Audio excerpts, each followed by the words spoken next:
This is James Lupton, delighted to be joined again with Tyler Goodjohn. Tyler, how are you, mate?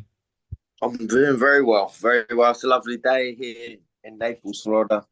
Just having my coffee in the morning and Oh, waking up. So yeah, fantastic. Let's go back to the beginning, Tyler. We know you've done a bits and pieces in your boxing and your bare knuckle boxing more recently, but tell us your journey into boxing. Do you remember your first day in the gym? yeah. So it's funny. I was actually saying this to my partner and a mum a couple of days ago. So literally, I got into boxing as an overweight kid. My mum and dad took me to the boxing gym. Um, like most things, really, like back in England, like soccer's the main sport and stuff like that. So I was sort of like my dad was pushing me more into soccer, but like I say, where I was like an overweight kid, I was getting left on the bench and everything else. Um, and yeah, man, they pushed me down to the boxing gym, and I actually lost my first five, six fights as an amateur. And it was funny because my brother started at the same time, and he actually won his first four. So, um, yeah, I'm glad I stuck at it. 22 years later, and I'm still here. Tell me why you stuck at it. You know, as a kid, it's easy to lose that motivation. Go, do you know what? Fuck this. I'm losing. It's boring me now, and walk away. Why didn't Yeah, you walk away from it?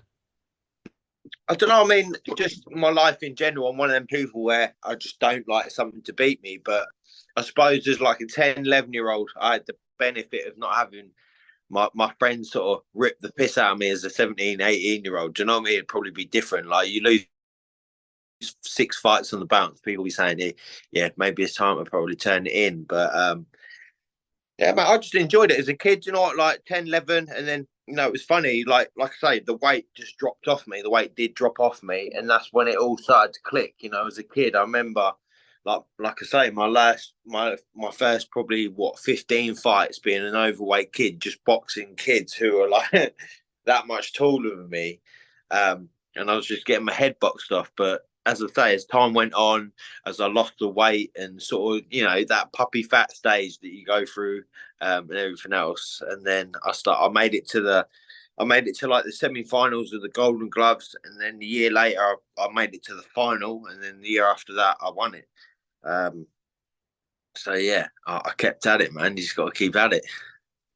Before we come on to that Golden Gloves final and winning it there, what was it like to get your first win? You mentioned you lost your first few fights. What was it like to get your first win? Yeah, it was wicked. I remember it. I remember it was Luton. It was in I think it might have even been Liquid nightclub in Luton. Um, and it was funny. It was sort of like you were fighting in the middle of the dance floor almost, and there was like balconies looking down. It's funny how like vividly I remember it. And yeah, that was my first win. I remember I got like it was like almost like a World Cup. The trophy was huge. Yeah, man, I was over the moon like that first win. And then yeah, that sort of just boosts you on from there, doesn't it? You can see what you want, what you can achieve out of it, and you go for it. But yeah, I remember that first win vividly. It's good. You mentioned there about the final and winning the tournament there. You mentioned semi-finals one year, final next year, and then winning it the year after. Talk to me about Yeah, that perseverance again through that tournament and your desire to win that tournament as you progress further and further. yeah. It was like I say, the first time I got to the semi-finals, I got well beat by a kid in the semis. To be fair, a tall kid, and then the year that I got to the final, the year after, I boxed a lad called Ryan Aston, who at the time was red hot. Like he had won everything. He'd won all the Golden Gloves, everything. He'd won it. What you could win. Southpaw kid, and yeah, I fought him in the final. And I think I lost by a point. I think I lost by a point or maybe 2 points. Very close fight. Um, to be honest, like if we boxed 9 times out of 10, Ryan had the style, especially back then when I was an amateur boxer. It was the point scoring system. Do you know what I mean? So it was that but and then just run away, and you could win by a point. Do you know what I mean? So um, yeah, he had the style for it. He was an England kid on the England camps and everything else, and he'd get that southpaw jab, bop, and then just literally I'd be running after him around the ring. You'd get back to the corners and they'd show you the score in the corner. Do you know what I mean? So you'd be going in at the last round and be like, right, you're 4-3 down. So you just literally go out there, wow, just trying to run and chase after him. But yeah, like I say, he was a very good footwork, top England kid. And then the year later that I won it, I mean, this is a good story actually. So I'd quit school. It was about, what was I, 16? I'd actually just gone into like a plumbing apprenticeship, and they were just using me to labour like bricks, carry bricks around all day. And I'd done it for about 7, 8 months, and it really, obviously working all day, every day, lifting bricks and that, I just wasn't able to put what I was into my training. And I boxed at a place in Norwich, and I fought a guy called Kyle Hayward. And we fought, and he beat me 15-14 on points. And I was annoyed with myself because had I been fitter, I would have won that fight. Do you know what I mean? I was just like, damn, like he wasn't better than me. He was just, I just hadn't been training like I've been training. So I asked my mum and dad. I just said, look, can I have time off work to just concentrate on my training, train twice a day for the junior ABA, see how I get on. If I get to the final or anything else. And yeah, so that's what I'd done. I quit my job. I was just training twice a day, won the pre-quarters, the quarters, beat the champion in the semi, the England captain, and then in the final, who do I meet in the final? Carl Hayward in the final, and I beat him 11-5 on points. So I got my revenge, and that's what got me spotted to then turn professional and move on with my career. Do you know what I mean? So it was a good story where, yeah, like I knew it. It just that Carl Hayward, like I say, he wasn't better than me. I needed the time to be able to train, and I proved it, man. You mentioned there you got spotted and you went over and turned professional. I was going to ask about your story about how you turned pro. Who was it spotted? Or was it a promoter? Was it some sort of like talent scout, or what's that situation? Yeah, so I was going down. I was going down to Tony Sims' gym and Rob McCracken's gym when I was about 15. I mean, it's pretty mad looking back on it now. I remember being in Rob McCracken's gym, the Lennox Lewis gym in Hackney, and I'm training with Carl Froch, I'm training with Matthew Furwell, David Walker, British champions, world champions. It was madness. I was sparring all these guys. John O'Donnell, I was a regular sparring partner of John O'Donnell. And where I was like sort of 15, 16, but I could grow a little bit of a beard.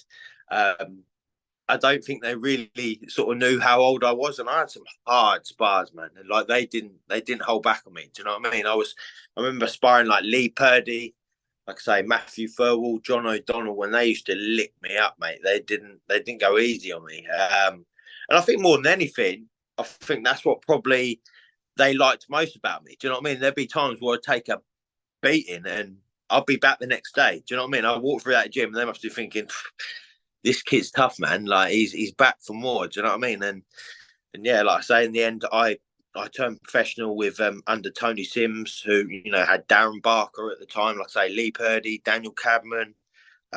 Yeah, we had a wicked gym, man. It was great.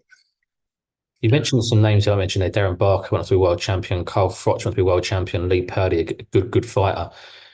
Being around these guys and training these guys at the age you was at 16 years old, how much did that improve you and your knowledge of the game? Do you know what? More than anything, it made me. I was going through a little bit of a stage, as you do, probably 16, 17, where you start getting in a little bit of trouble fighting and drinking and being a bit of a dick. Do you know what I mean? And I remember, I got invited out on Darren Barker's European training camp when out in Tenerife for like 2 weeks. And you're training with them 2-3 times a day. You're sleeping when you're not training, and to be honest, like spending time with them just made me grow up overnight. This is what it takes to be a professional athlete. Like these guys, there's no messing about. They are 110%. I always say that, when I turned professional, man, I grew up overnight because I had to. I'm around these top level people. Yeah, I've got some great experiences. Like they're great friends of mine. Darren Barker and that, they're great friends of mine. Yeah, I've got some great memories. We've trained all over the place, like Tenerife, Marbella, Lanzarote. We had some great training camps where you're literally just spending every day with your team. And you really bond. Do you know what I mean? You really do bond because you're just a group of fighters out there battling for your dream. Do you know what I mean? So um, that camaraderie, I do, I miss that. I do miss that. I think any boxer will tell you that the camaraderie, the gym, and everything else.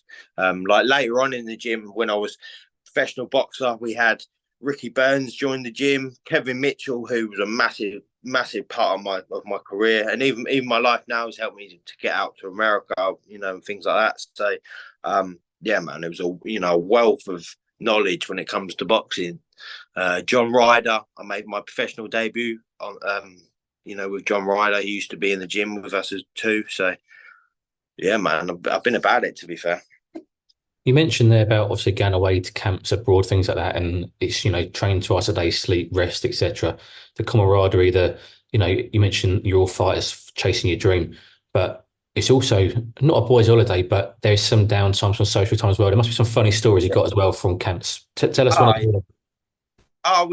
we used to like. I mean, to be fair, it used to happen all the time. So, even when we weren't away on training camp, but when we'd be back in Haynell in Essex, where our gym was, Darren Barker was the comedian, man. He was on it all the time, and I remember me and Lee Purdy were getting ready to spar, and we were obviously got put all our gloves on, all our headgear on, and the gum shields are the dentist fit ones. So once they're in, they're very hard to get out. So like I say, we've got all the gloves on. Me and Purdy are about to spar, and Darren Barker's ordered like the red hot chili extract. So just the extract, not even you can't even taste it, just pure heat, and it's laced both of our mouth guards. And he's like, yeah, come here, boys. We've got all the gloves on. Boom, put the mouth guard in. Gah! We're rolling around on the canvas and all that. It's funny. So about a week later, I actually put garlic puree in his shampoo. And he's in the shower. He's there. He's clocked onto it. In the end, he's come running out. Who's put garlic puree in my shampoo? It was constant. There was like, yeah, just, at the end of the day, it's very, like I say, Darren Barker, Ricky, all them lads were fighting world level. There's a lot of pressure to it. So there has to be a light side of training. And that was one thing that was great about the lads. Yeah, we would, we had a lot of banter with each other, kept our spirits up. Because a lot of the time, we'd train at like 5:30 in the morning and we'd finish at like 7 a.m., 7:30, and we'd actually sleep in the gym, or I'd be sleeping in my trainer's car getting ready for the next session that would be at like 12 at 12. Do you know what I mean? So yeah, man, it was a high pressure job. There was around each other all day every day, so it definitely had to be a lightheartedness to it. No, definitely. Talked about your pro debut. You mentioned it's on the same card as John Ryder. Also, Tyson Fury's on that card as well. You fought a guy called Dale Hutchinson, and you Yeah, won that fight by stoppage. What was it like making that ring walk, first of all, as a professional for the first time? How different did it feel? yeah, it was amazing, man. It was amazing. Like, it was a big show. Looking back on it now, it was a Showtime show, American show. Tyson Fury. Like I say, me and John Ryder made our professional debut. We've been training together for probably like a year before we made our professional debut together. So that was a nice, evening for us. But yeah, it was a mad one. This Dale Hutchinson, who I fought, he was about 21 at the time. I think he'd had like 2 fights, lost one, drawn one, or something, or 3 fights. It was game. To be honest, it was the fight I wanted for my professional debut because a lot of people would sort of fight journeymen and they just clam up and they're very hard to look good against at the end of the day because they're just like a walking punch bag. But yeah, this Dale Hutchinson come out to try and win, which was the wrong thing to do really because he left himself wide open. And yeah, got the stoppage in the second round. It was a crazy feeling, man. It was. I had all my family, my friends there, and not only that, I love the York Hall, Bethnal Green. When I think of boxing, when I think of some of my best memories in boxing, I think of the York Hall, man. It was, yeah. It's a special place there, you're calling boxing. Fast forward to your sixth fight. You've got the highs there of your pro debut. Your sixth fight, you get your first loss, Finney Wolford. What was that like to lose as a professional? Yeah. It was devastating.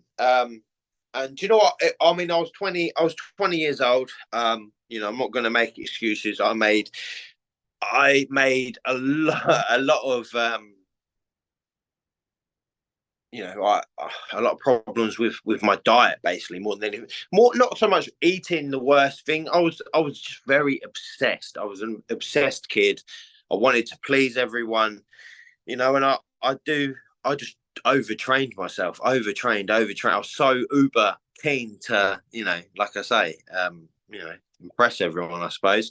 And I remember getting in that fight, winning Wolford at the time. What was he, 30, 31, sort of mixed record. Absolutely boxed his head off for like 5 rounds. And then, yeah, the sixth round, I just faded. I had nothing left, absolutely nothing. And he just caught me with an overhand right, knocked me down. I got back up, and the referee waved it off. And I got out afterwards and I thought, do you know what? I've been training for like 12 weeks for this fight. Like, this, how I don't understand how I could have got tired. So we went to the hospital, had my bloods taken, and it'd come back that I had hyperglycemia, where your blood sugar, because I just wasn't eating. I was being stupid, trying to make weight by thinking if I train really hard and not eat anything, I'll make weight. And it look, it sounds stupid to people, and it sounds stupid to me now. But at that time, I was 20 years old. Like I say, very eager to impress. This show, this show was a matchroom show. Yeah, I just made mistakes, and at the end of the day, I learned from it. It's sometimes them mistakes are priceless, because you, like I say, you can think in your head you're doing everything right, but actually you're not. You're doing everything wrong, and you just got to learn that. Learn that yourself at times. We've said that you learned from it, and my next question was going to be: was that your first and potentially biggest lesson you learned in boxing? Yeah, yeah, it really was. Just because, like I say, like when I look back on it now, I can, like, there is no regrets in that build up to that fight, other than I was just too hard on myself. I was too obsessive. I was training like a maniac, and I just wasn't.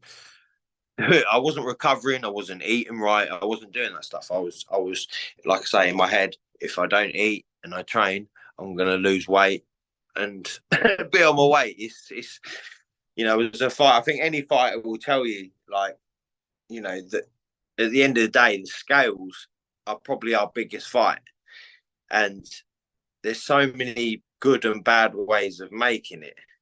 Like, and it's a fine line at the end of the day. Like, if you go in there and you haven't made your weight right, you might as well not be in there. That last 10, 12 weeks of training has been a complete waste. So yeah, like I say, you just got to learn from it and move on. Did you ever struggle with making weight? Yeah, I mean, particularly, I used to, when I won the English title, that I was making 140 pounds, like 10 stone. I mean, I actually won the junior ABAs at 11 stone. So when I turned professional, I moved down 2 weights, as a 18, 19 year old. And like I say, it was, you know, I'm what people have to realize is, for example, your Conor Benns, all these people that turn professional with a team of dietitians and scientists and strength and conditioning coaches, this. As a 20-year-old, I didn't have that. I had no money.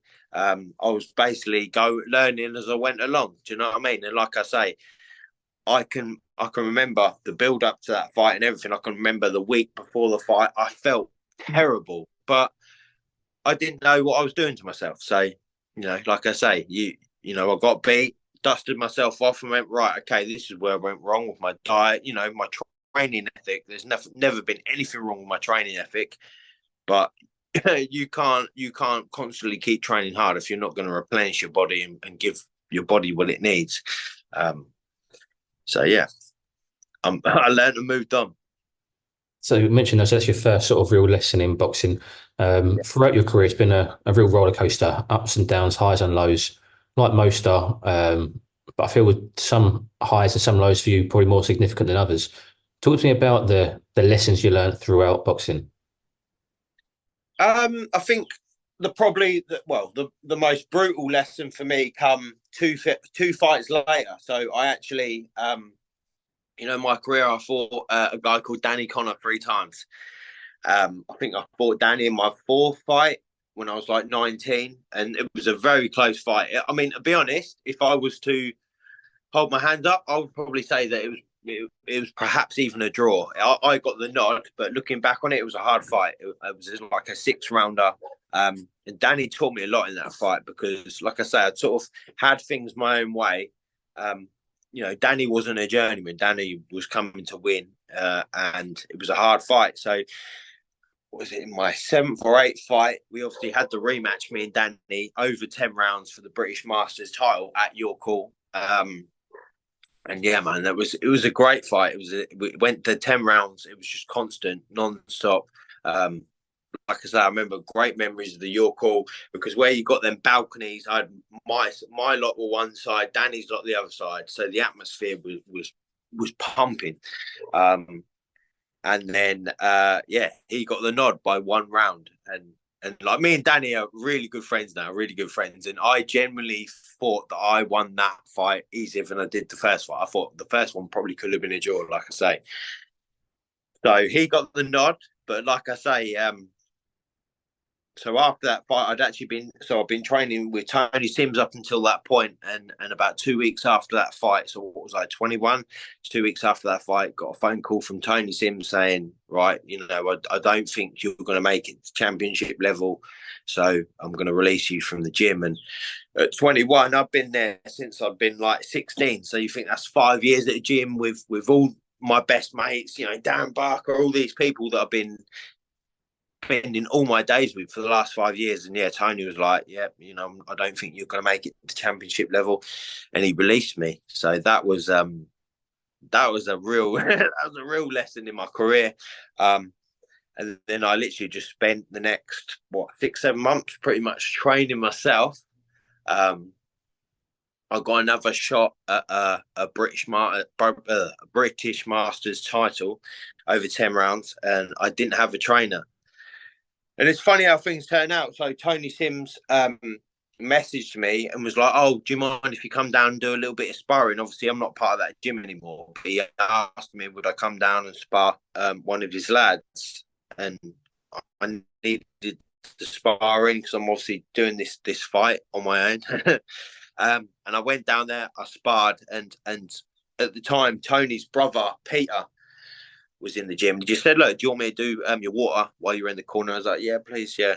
So anyway, he'd done that, and then he just gave me a little bit of advice. I actually come down the next week, I sparred again, Pete done my water again. He just turned around to me and said, look, what's going on? Like, what are you training for? And I said, well, I've got a British Masters title fight in about 8 weeks. He's like, who's training you? I said, no one. I'm training myself. So that's when Pete, Tony's brother, then took me on and said, all right, okay, well, look, let's train for this fight, see how this fight goes, and then we'll go on from there. So, yeah, he trained me for that fight. I won that fight.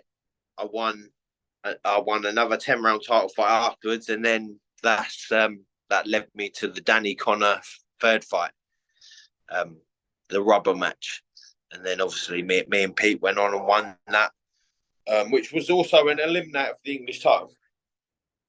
So yeah, it was a cool story. I showed, and more than anything, I showed Tony that maybe I am title level. How did you feel at the time when you got that phone call from Tony? Did you feel any resentment or bitterness towards Tony for letting you go because he said effectively you ain't good enough for me to train you, essentially? Yeah, I mean, looking back again, I can remember exactly where I was. I was in Cambridge Grafton Centre when I got that phone call. And it's one of them phone calls where it probably doesn't really register till a few minutes after the phone call. Do you know what I mean? Because like I say, I'd spent 5 years there. I'd been training in Tenerife, Marbella. I've been on all these training camps, had all these fights. I'd also slept in Tony's garage for about 4 months and stuff like that. So really, I put myself out there. So yeah, to be told that he doesn't think you're going to make it to title level was mate, you can only imagine how heartbreaking it was. But it, it pushed me on. I've always, I don't know if anger, resentment, and bitterness has always been a drive of mine, but whatever it is, like I say, I had no trainer. I had really no right to be fighting in a 10 round title fight, and I done it anyway. I wasn't going to give up. No way. No. Did that phone call from Tony give you more motivation to succeed? I think so. Yeah, yeah. Because like I say, so I was 21. 2 years later, I'm English champion. In front of 10, 12,000 people, co-main event 20 Joshua on Sky Sports. And I remember Tony coming up to me and saying, like, well done. Do you know what I mean? That's good. What more could he say? Do you know what I mean? He'd rip me off and I'd come back. So it's boxing's all up there. Do you know what I mean? Combat sports all up there. I say, to a lot of people, had I had my time again, I probably would have turned professional about 23. In many ways, I can see where Tony was coming from. I was a kid, I was 19, 20. He had a lot of big names in the gym, and I didn't take full priority. And at the end of the day, if he doesn't think that I'm going to make it to a level that the other guys are in the gym, he's got every right to get rid of me, I suppose. And then it was up to me how I took that, and I took it very hardly or very well, whatever way you want to look at it. And yeah, I'll come back. Take you back to the English title win. You mentioned there, in front of 12,000 people, Anthony Joshua on the card, on the big stage there. What was that experience like for the whole, whole build up, the whole production side of it? It's very different to a little York Hall show. Yeah, I mean, so after I won the third fight with Danny Conor, I remember me and Pete were on the way to our gym. Eddie Hearn's rung up, right, English title fight against Tyrone Nurse at the MEN Arena. I think at the time I'd had 10 fights. Tyrone had 29, 28 or something like that. And look, Tyrone will back this up all the way. He'd been mandatory for the English title for a year and a half, and no one would fight him. So he couldn't fight for the English. He couldn't progress with his career because no one would fight him. And like I say, I remember being on the way to training, Pete's turned around to me and gone, right, do you want the Tyrone Nurse fight? And what, for the English title? 1,000,000%. So yeah, that fight come about at the MEN Arena was an absolute war, like war. Like what a great fighter Tyrone Nurse is. Like if that guy had knockout power, he'd be a world champion. His skill set was unbelievable. Do you know what I mean? What a skillful fighter. And we had a 10 round battle. I mean, for 2 rounds, I think it was round 5 and 6. Oh my God, he levered me. He absolutely levered me. And it was almost like he sort of punched himself out a bit. In the last few rounds, I had him going. It was just a great fight. Anyone who was there, I still get people message me now going, like, I still can't believe that fight with Tyrone Nurse. It was just what a great fight. And I love that a lot because with all the bare knuckle fights I've had now, like, to have someone like, I'll never forget that fight with Tyrone Nurse. It was madness. So like I say, Tyrone, he won on points. He got the English title, and so basically at the time, Ricky Boylan is obviously he's 12-0. His Matchroom's golden boy, and they want the English title for Ricky Boylan. So they're asking Tyrone to vacate it because he's going to move on to the British. So Tyrone's actually turned around and said, "Look, I'm only going to vacate it if Tyler gets to fight for it because he was the only man who had the balls to come and fight me." Do you know what I mean? So. I remember actually being in Glasgow for Waddy Camacho and Stephen Simmons. I was in Waddy's corner, and obviously Eddie Hearn's there, and I'm hounding Eddie Hearn like, "Give me your golden boy, Ricky Boylan." Because at this time, like I say, they're making documentaries about him and everything. So I was hounding him every day on Twitter and everything else, and then just one day, Ricky Boylan tweeted me. He was like, "Right, it's done. I've spoke to Eddie. October 14th, I think it was. He's like, it's English title fight. Boom, boom, boom. It's done. Set in stone."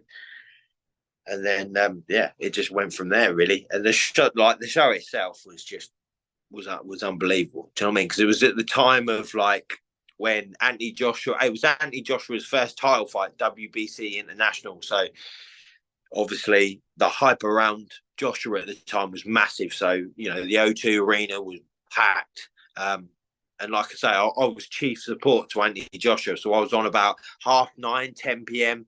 at places absolutely rocking, like rocking. And yeah, like, you know, to take nothing away from Ricky, it was like we stole that show. That fight was an unbelievable fight. Again, people will talk about that fight over my bare knuckle fights. It was a great fight. And I mean, it's funny because I have under no illusions that I was going into that fight as a B-side fighter. Do you know what I mean? The away fighter.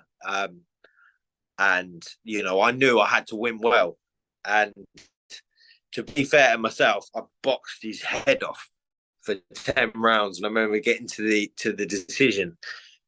One card had me, and then another card had a draw. And I just turned around to my trainer at the time, Pete, and said, "Look, they're gonna fuck me here. They get like the whole B side, A side thing." And then where I just, you know, they couldn't have not give it to me basically. So the last card obviously went to me. I become English champion.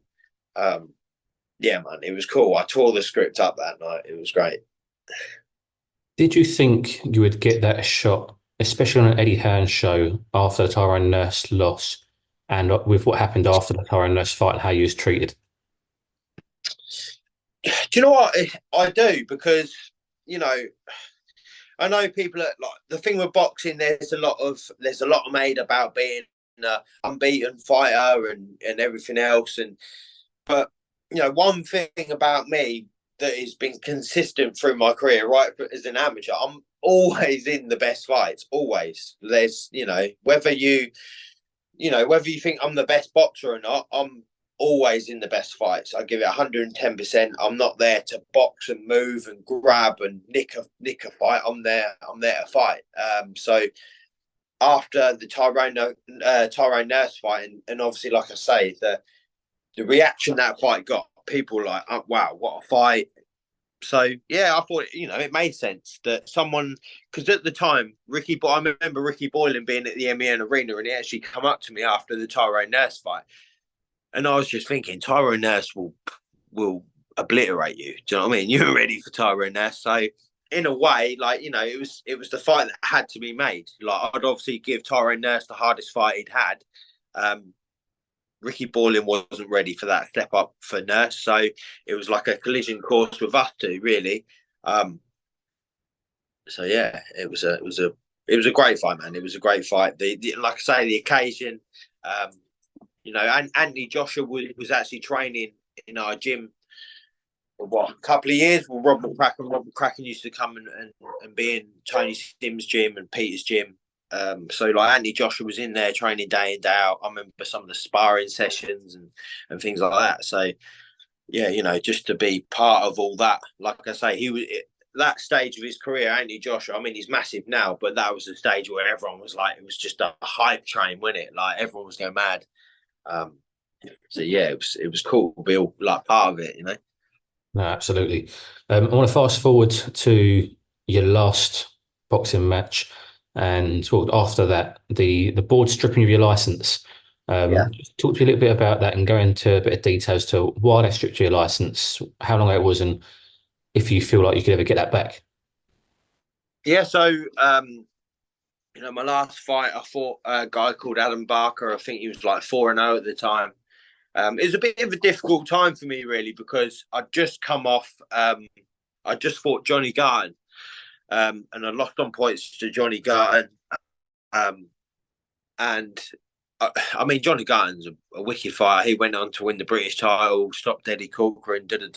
Again, we had an unbelievable fight. You're cool, and it's one of them where, like, because had that fight been anywhere else on TV, it would have been fight of the night. But you wouldn't have even known that fight happened between me and Johnny Garton unless you were there, which is a real shame because it was a great fight.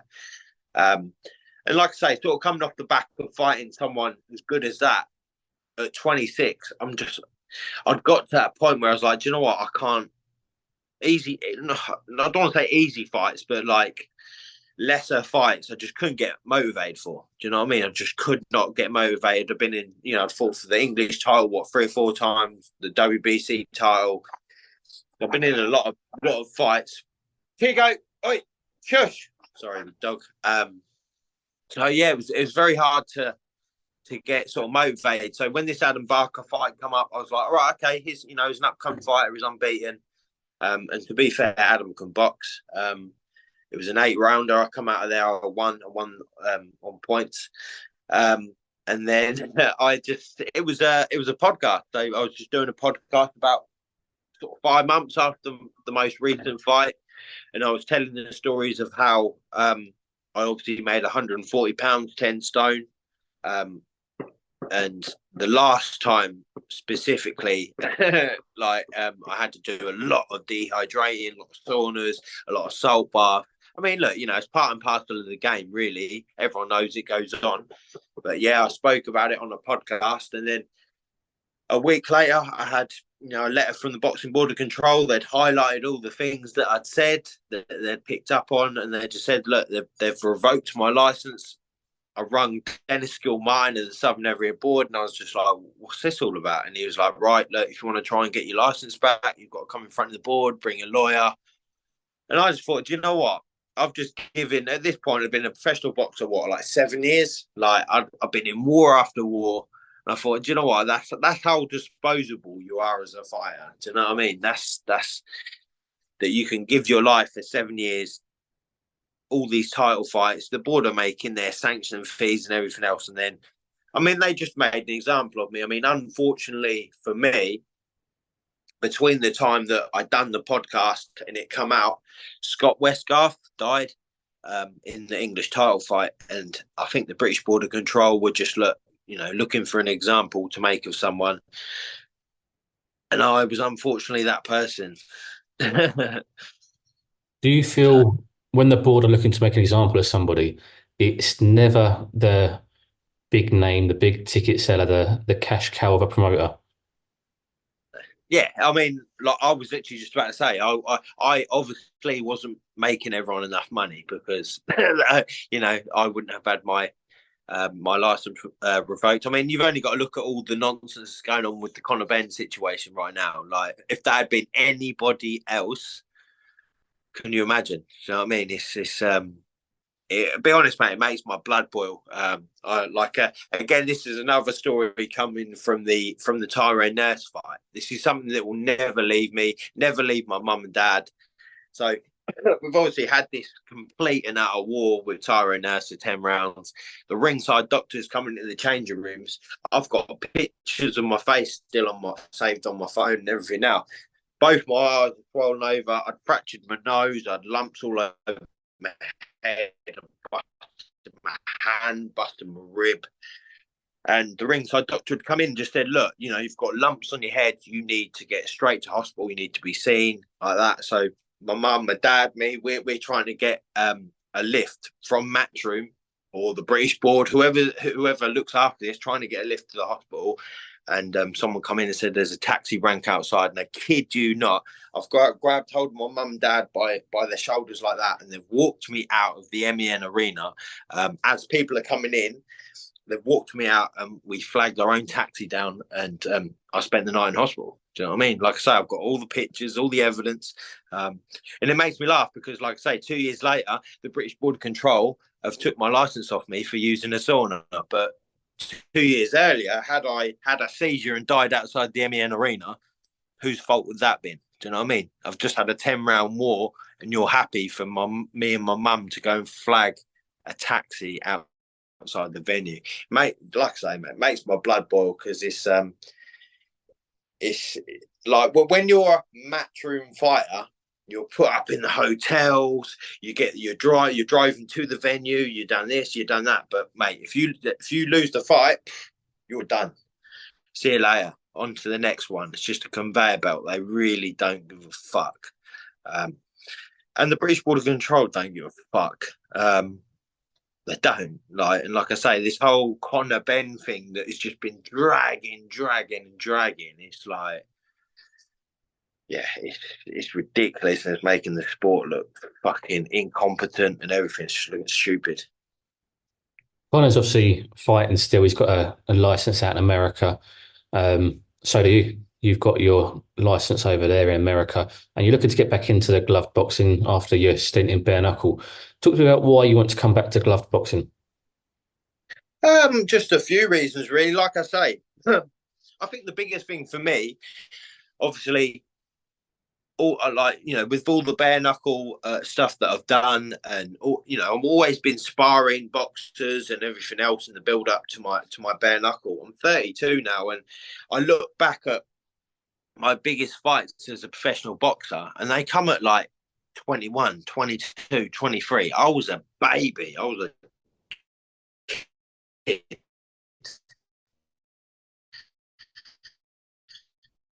Do you know what I mean? And they were how I feel and the knowledge and just the experience, just everything that I've got now. I just want to see myself in a boxing ring because I feel like a man now. I feel like a real man. If you were to go, right, you're fighting a 22-year-old, I'd be like, all day long, let's go. I'm going to old man this guy. My experience, with my power, my strength. Um, and look, there's just unfinished business. I think one particularly for the story is that I got my license revoked in Britain. I come over to America doing bare knuckle and I got back boxing. I just think it's a good thing for the story. Um, and we'll see what happens. I've said to people again, I understand the whole A side, B side of boxing. Just chuck me in with anyone. I'm a hard fight for anybody. Um, but yeah, we'll see. We'll see. Like I say, look, Conor Benn, he's got his thing out in Florida. He's got a license. They're messing about trying to make this fight with Chris Eubank on the moon and everywhere else where they can get a license. Here's a good fight for you here in Florida, mate. Come and have it in my hometown of Miami. I'm sure we could, probably only last like 5 or 6 rounds, but let's have it. Do you know what I mean? It'd be an absolute war. But yeah, I'll wait patiently for the phone call. Do you feel you've not written the final chapter in glove boxing? Yeah, I will say this: like, if I was to retire from combat sport tomorrow, I've had an incredible career, and I've done more than I never dreamt that I was going to come out, be out, and get a visa and live out in America, fight in Miami, and do all this madness. It's a real dream come true. Um, but yeah, more so just now for the story. I just think, why not get back into boxing? Let's see what we can do. See if I can nick a belt out here. If I can nick a belt out here, what a dream come true.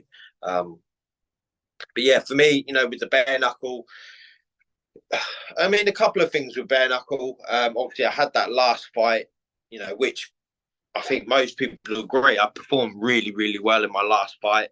Didn't get the decision, which was again, I understand it. What good is an English boy winning in South Carolina against a South Carolina guy? And I understand all the business side of it, but like with BKFC, we had a fight of the night, and I've not heard from BKFC for 9 months. I've not heard a word from them since the fight. And you think to yourself, all right, well, I'm a fighter. I need to try and make a career. I'm making a career out of fighting.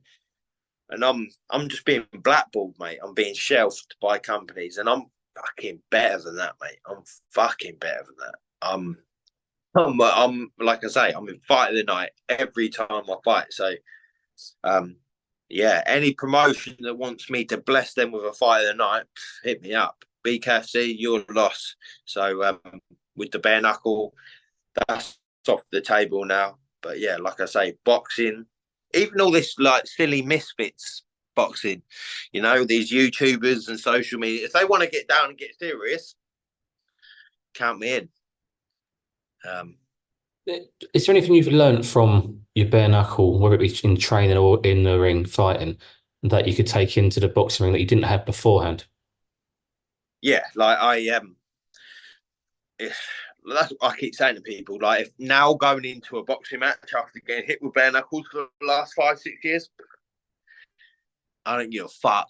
I don't like that. Not saying that I'm going to go in there and be, lapsed with everything, but it's a different ball game, man. Getting hit with a bare knuckle, like it can literally, you can take a tiny little jab, and it just cuts all your face, and you can't see. And especially with me, like you look at my scar tissue on my face, like it's bad. Do you know what I mean? That one under my eye, it opened up all the old scar tissue. It might happen in boxing, but it will happen less.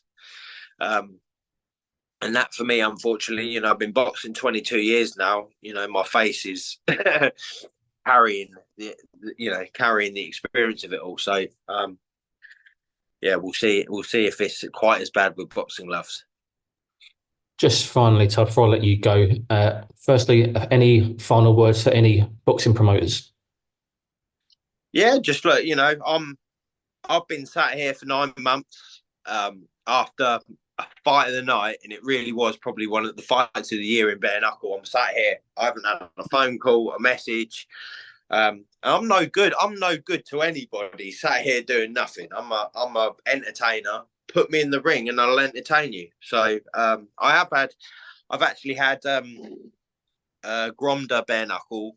They've got hold of me. I know 2024 that something big's coming up. I keep saying it, and as foolish as I sound to everyone, I'm going, look, do you know what? 2024, something big's coming. I know, I can feel it.